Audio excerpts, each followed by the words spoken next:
প্রিয় student, welcome to SKB math and physics education চ্যানেলে তোমাদের স্বাগতম। আজকের ক্লাস প্রিভিয়াস ইয়ারে আসা কলকাতা পুলিশ কনস্টেবলের প্র্যাকটিস সেট থেকে ম্যাথ নেওয়া 2021 সালে আসা ম্যাথ। তো শুরু করা যাক ক্লাস। দেখতে থাকবে কেমন ম্যাথ এসেছিল 2021 সালে কলকাতা পুলিশ কনস্টেবলে। প্রথম ম্যাথ বলেছে, কোনো আসল সরল সুদে 20 বছরে 3 গুণ হলে ওই আসল একই সুদের হারে কত বছরে দ্বিগুণ হবে। খুব একটা কঠিন ম্যাথ না, যতগুলো ম্যাথ আছে বেশিরভাগই সোজা এবং তৈরি থাকবে প্রত্যেকটা ম্যাথ কভার করার জন্য এক্সামে। খুব কঠিন আসবে না এবং খুব সোজাও আসবে না।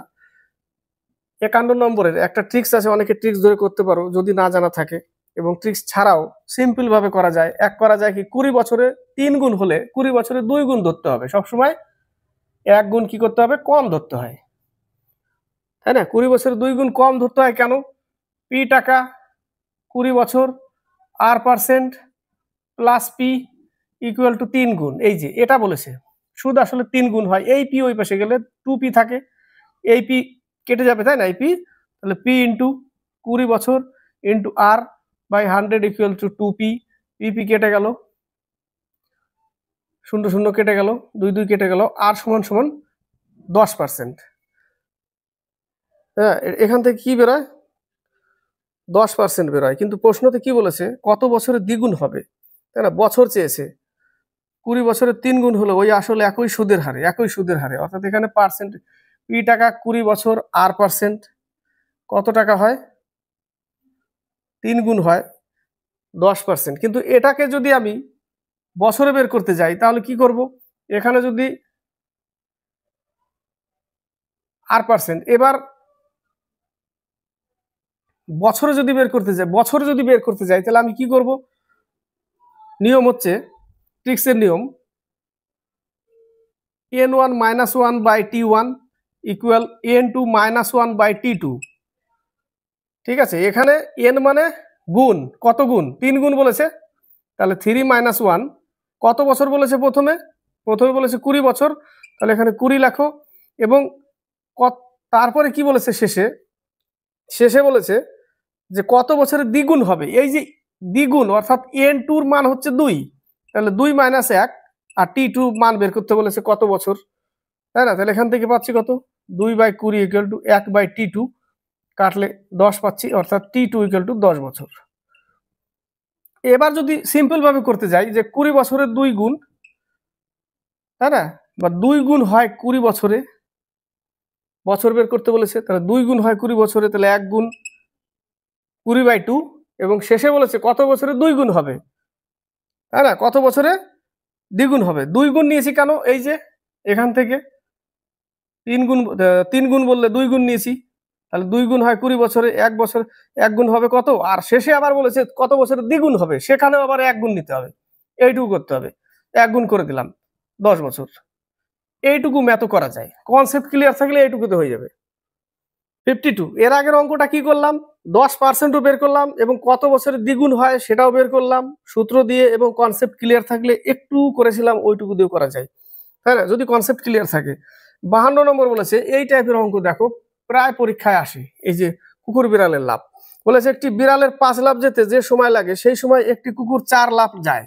তাহলে এখানে লিখবো বিড়াল আর এখানে লিখবো কুকুর।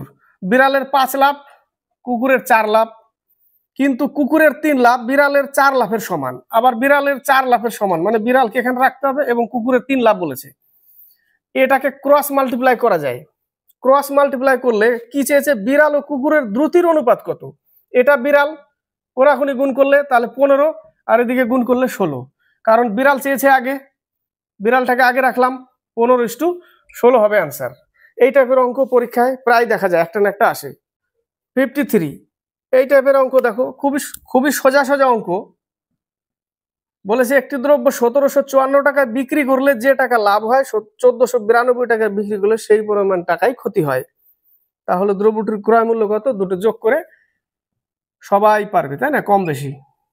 কিন্তু পারলেও কি, যদি কেউ না জানে তাহলে তার জন্য তো খুবই ইম্পর্টেন্ট। দুটো যোগ করে 2 দিয়ে ভাগ করতে হবে, দুটো অ্যামাউন্টকে যোগ করে 2 দিয়ে ভাগ, তাহলে আমি ক্রয় মূল্য পেয়ে যাব। 2 দিয়ে ভাগ করলে কত হবে? 3246 কে এই 1600 23 টাকা, 1623 টাকা উত্তর।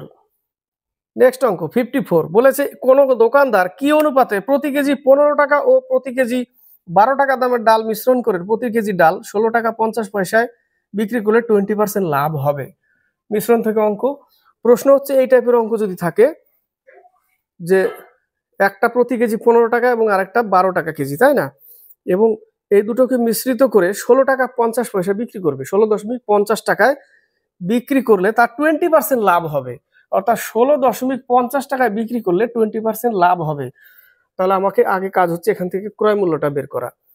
তাহলে ক্রয় মূল্য 100 টাকা ধরবো এবং বিক্রয় মূল্য কত ধরবো, 20% লাভ মানে 120 টাকা, এবং বিক্রি করেছে এত 16.50, মানে এখান থেকে আমি কি পাবো, এখান থেকে আমি আগে ক্রয় মূল্যটা বের করব। সেই ক্রয় মূল্য 15:12 এইখানে লিখবো, লিখে এলিগেশন করে অনুপাত বের করে নেবো, তাই না। তাহলে আমার কাজ হচ্ছে এখান থেকে কি বের করা, ক্রয় মূল্যটা বের করা। ক্রয় মূল্য কত, 55/4। এবার আমাকে এলিগেশন করতে হবে 55/4। তাহলে এই পাশে 4 4 15 60, এটাই দিকে থাকবে এটাই দিকে থাকবে, 4 15 60 যদি হয় তাহলে বিয়োগ করতে হবে, দুই দিকে মাইনাস চিহ্ন চলে আসছে, তাই না। 4 12 48, 48 থেকে 55 মাইনাস চিহ্ন চলে আসবে, কোনো ব্যাপার না। 4 15 60, তাহলে থাকবে কত, 5/4। 60 থেকে 55 বিয়োগ করলে 5/4। এদিক থেকে 4 12 48, সেখানে 48, 55 থেকে 48 বিয়োগ করলে 7/4, মাইনাস চিহ্ন আসবে। এখান দেখো মাইনাস চিহ্ন আসবে না, কারণ বড়টা থেকে ছোটটা সবসময় বিয়োগ করতে হবে। এক কথা, বড়টা থেকে ছোটটা বিয়োগ করতে হবে। হয়ে গেল, কেটে গেল, তাহলে উত্তর হবে 7:5।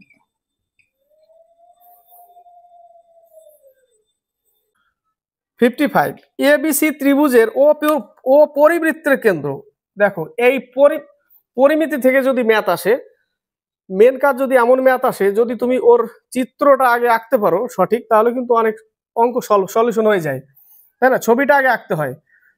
তো এবিসি একটা ত্রিভুজ এবং এর ও পরিবৃত্তের কেন্দ্র, এই যে ও হচ্ছে পরিবৃত্ত, অন্তর্বৃত্ত হচ্ছে বৃত্তের ত্রিভুজের ভেতরে আঁকতে হবে বৃত্ত, সেটা অন্তর্বৃত্ত, এবং পরিবৃত্ত বললে ত্রিভুজের বাইরের দিকে যে বৃত্ত সেটা হচ্ছে পরিবৃত্ত, আর ভেতরে হচ্ছে অন্তর্বৃত্ত। কিন্তু অন্তর্বৃত্ত তো বলেনি, বলেছে পরিবৃত্তের কেন্দ্র হচ্ছে ও, এই যে ও। এবার প্রশ্ন হচ্ছে যে কোন বিএসি এবিসি যদি আমি আঁকি, তাহলে বিএসি অর্থাৎ এই যে কোণ, এই এর কোণের মান কত দিয়েছে, 50 ডিগ্রি। এর কোণের মান 50 ডিগ্রি।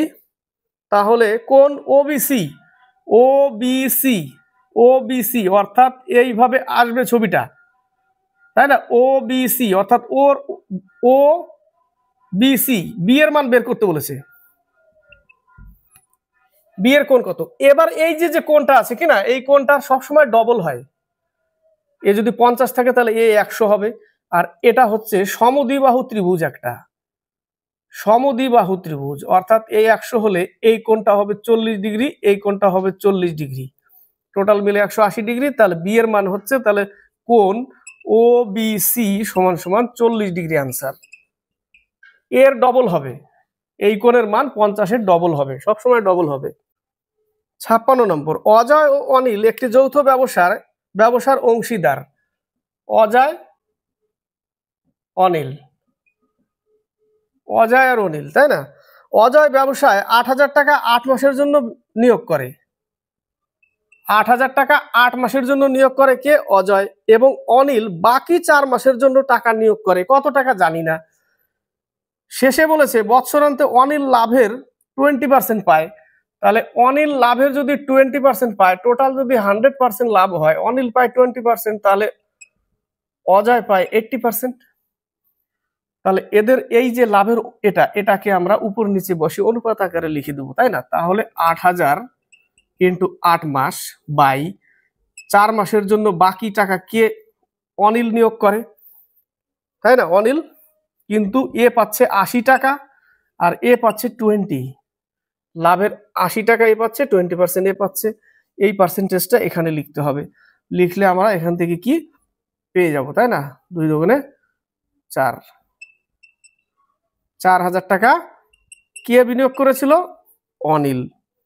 তাহলে তবে অনিল কত টাকা নিয়োগ করেছিল? 4,000 টাকা। 57 বলেছে 8 সেন্টিমিটার ব্যাসার্ধ বিশিষ্ট একটি লোহার গোলককে গলিয়ে কতগুলি 1 সেন্টিমিটার ব্যাসার্ধের গোলক পাওয়া যাবে? তাহলে লিখতে হবে বড় গোলকের আয়তন বাই ছোট গোলকের আয়তন।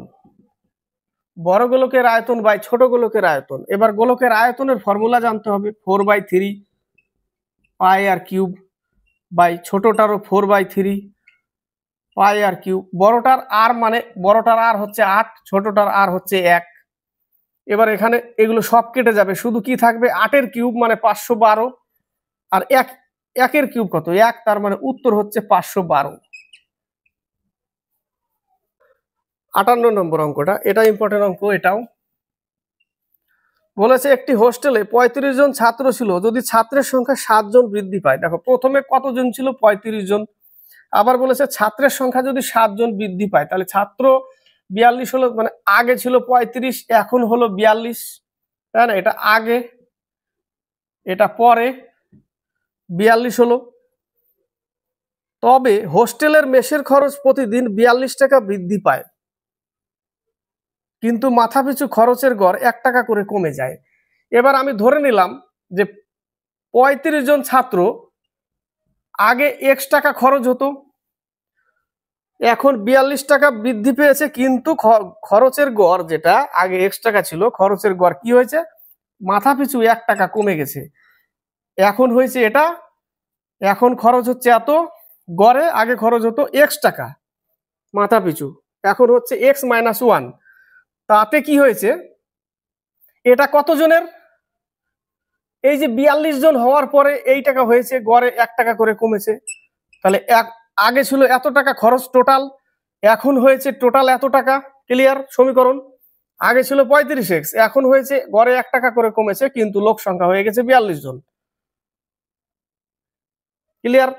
তাহলে আমি কি লিখবো? 42 ইন্টু X-1 মাইনাস 42 টাকার কম বেশি হয়ে গেছে বলে দিয়েছে আগে, তাহলে ইকুয়াল এখানে 42 থাকবে, কিন্তু এখানে কি থাকবে? 35x। এবার ভালো করে মিলিয়ে দেখো যে আগে ছিল X টাকা খরচ, 35 জন টোটাল টাকা ছিল এটা, পরে 1 টাকা করে গড়ে কমেছে এবং লোক সংখ্যা হয়ে গেছিল 42 জন, তাহলে পরে হয়েছে টোটাল টাকা এত।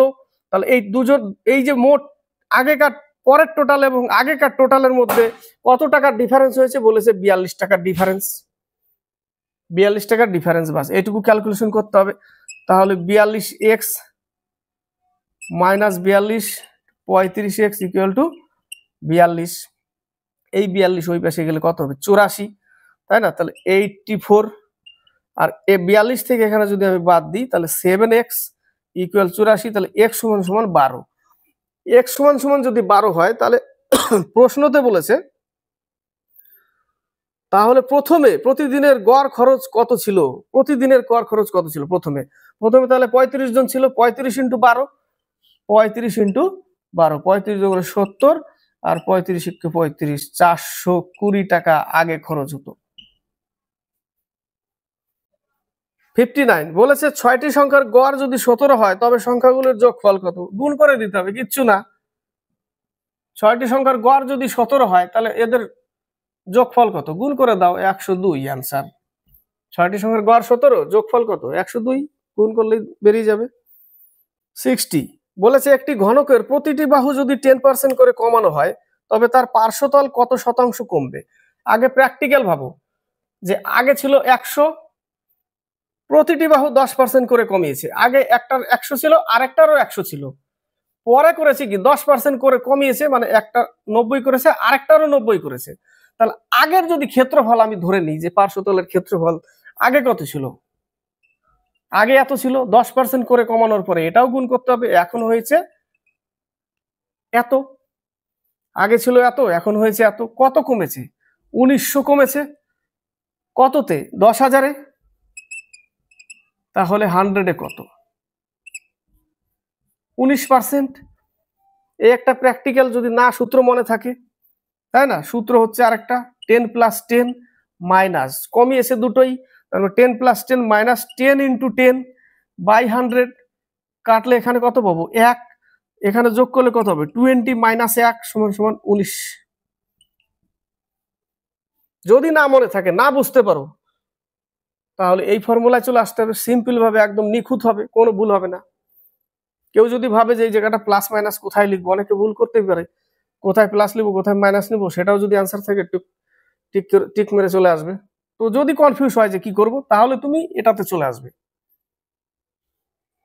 61 নম্বর বলেছে নিচের ত্রিভুজে যদি এসি 20 মিটার, আগে ত্রিভুজটা আঁকি, এটা এ, এটা সি, এটা 90 ডিগ্রিতে আছে সমকোণে।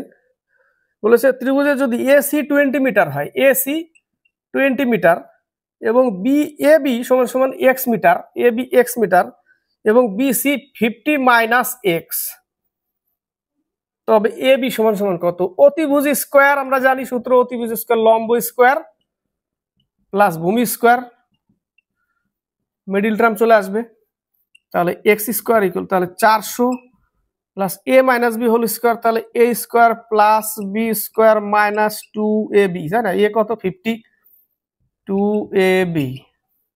এটা এখানে কত আছে এক্স স্কোয়ার, এটা কেটেই যাবে, তাই না? তাহলে 400 এখানে হলো 2500, কত হয়ে যাবে 2900 মাইনাস 100x ইকুয়াল টু 0, কারণ এই যে কেটে দিয়েছি, এটা এই পাশে নিয়ে এসেছিলাম, কেটেই দিলাম, তাই না? কেটে দেওয়া মানে কি, যোগ বিয়োগ করেছি আমি, কেটে দিয়েছি, তাহলে 0, তাহলে এটা ওই পাশে গেলে 100, তার মানে 100 যদি ওই পাশে যায় তাহলে এটা ওটা কেটে যাবে, তাহলে এক্স এর মান কত করে থাকবে, এক্স এর মান 29 হবে, 29 পাবো এখান থেকে। এক্স এর এক সমান কত 29, তার মানে 100x ইকুয়াল টু, করে দিচ্ছি আবার, 100x ইকুয়াল টু 29, 0 0 কেটে গেল, x সমান 29, তাহলে 29। 15,000 টাকা 2 বছরে একই সুদের হারে যৌগিক সুদ কম্পাউন্ড ইন্টারেস্ট অর্থাৎ চক্রবৃদ্ধি এবং সরল সুদের পার্থক্য হচ্ছে 96 টাকা, সুদের হার বার্ষিক কত? 2 বছরের সরল সুদ আর যৌগিক সুদের পার্থক্য হচ্ছে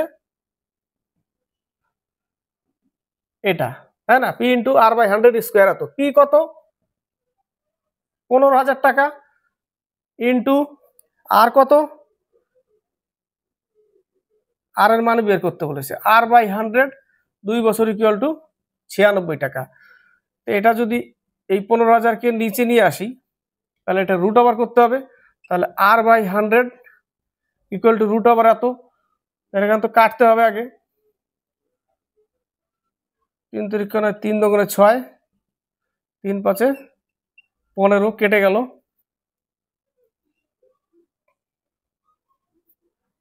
4 12 48, 200, 4 5 20, 12 সমান 4 8 32,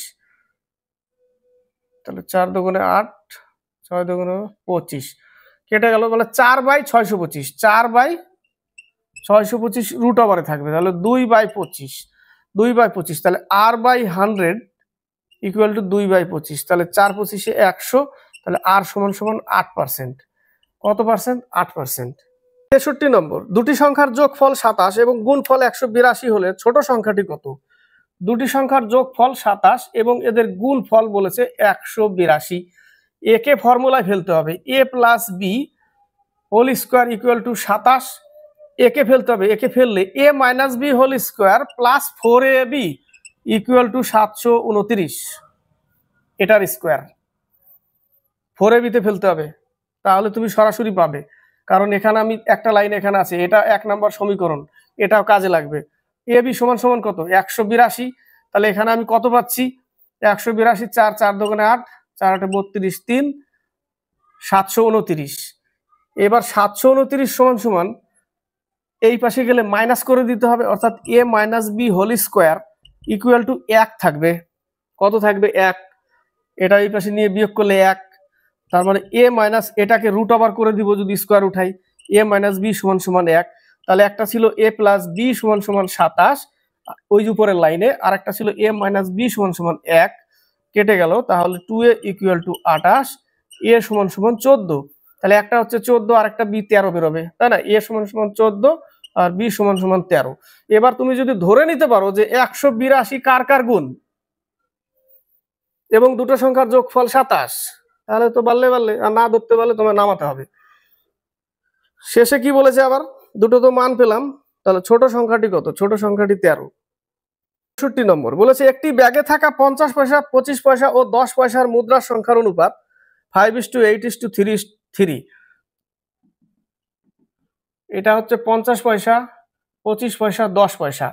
50 এবং টোটাল টাকা কত? 144 টাকা। আগে আমাকে 50 পয়সাকে টাকা করতে হবে, টাকা করলাম এবং অনুপাত গুণ করতে হবে, গুণ করলাম। এবং 25 পয়সাকে টাকা করলে 1/4 এবং অনুপাত গুণ, প্লাস 10 পয়সাকে টাকা করলে 1/10 অনুপাত গুণ ইকুয়াল টু 144, তাই না? এটাকে যদি তুমি ছোট করো তাহলে ছোট করতে পারো, দরকার নেই ছোট করার। টোটাল কত? 20, তাই না? 20 বেরোবে। কত? 20, লসাগু 20, তাহলে 5 10 50, 4 8 32, 6 ইকুয়াল 144। যোগ করলে কত হবে? সরি, 4 8 32, 5 8 40, তাহলে এখানে পাচ্ছি কত? 96/20 ইকুয়াল টু 144। 1 ইউনিটের মান পাবো, যা পাবো তার সাথে গুণ করে দেবো এখানে, এই যে 5 অনুপাত। তাহলে এখান থেকে পাচ্ছি কত?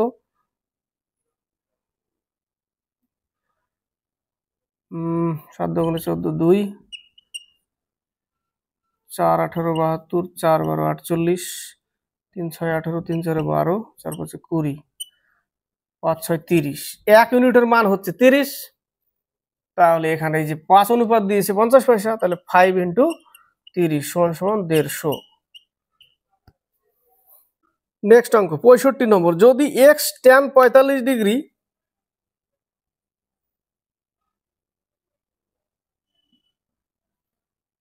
x tan 45 degree into sin 30 degree equal cos 30 degree into tan 30 degree, তাহলে x এর মান কত? x এর মান, এই যেখানে x আছে, তাই না? এর মান কত? আমরা tan 45 ডিগ্রির মান কত? tan 45 ডিগ্রির মান হচ্ছে 1, তাহলে x ইন্টু 1 ইন্টু sin 30 ডিগ্রির মান হচ্ছে হাফ ইকুয়াল cos 30 ডিগ্রির মান হচ্ছে √3/2 ইন্টু tan 30 ডিগ্রির মান হচ্ছে 1/√3। এই কেটে গেল এগুলো, তাহলে থাকছে কত? x/2 ইকুয়াল 1/2, কেটে গেল, মানে x এর মান 1 আসবে। কত আসবে উত্তর? x এর মান 1। মান বসাতে হবে, এই মান মনে রাখতে গেলে টেবিলটাই মনে রাখতে হবে। তাহলে উত্তর কত হবে? 1। 59 বলেছে পিতা ও পুত্রের বর্তমান বয়সের সমষ্টি 50 বছর। পিতা পুত্র এদের বয়সের সমষ্টি কত? 50 বছর। এবার আমি যদি পিতাকে x ধরি, তাহলে পুত্রকে আমি কি ধরবো? 50 - x। যদি x ছাড়া যদি কেউ করতে পারে অঙ্কটা, x y ছাড়া, তাহলে তো তাকে মানবো আমি যে হ্যাঁ x y ছাড়া। অনেকে x y ধরতে চায় না সহজে, তাহলে x y ছাড়া করো, তাহলে একটু বোঝা যাবে। যখন পুত্রের বয়স পিতার বর্তমান বয়সের সমান হবে, দেখো x ধরে করলে, y ধরে করলে অঙ্কটা জলের মতো হবে, সমীকরণ সাজালে জলের মতো। তাছাড়া কিন্তু দিমাগ ঘুরতে থাকবে, অপশন ধরে করবে, তাই না? অপশন ট্রাই করলে চট করে হয়ে যাবে। এবার অপশনটা সঠিক জায়গায় ধরলে তবে না তাড়াতাড়ি হবে। যদি একটার পর একটা করতে থাকো, 4টে অপশন, এমন না হয় যে 4টায় ট্রাই করলাম তারপরে লাস্টেরটা মিললো, তাহলে কতখানি সময় নষ্ট হবে। ততক্ষণ যদি আমি সমীকরণ সাজিয়ে নিতে পারি, অঙ্ক আমার কমপ্লিট।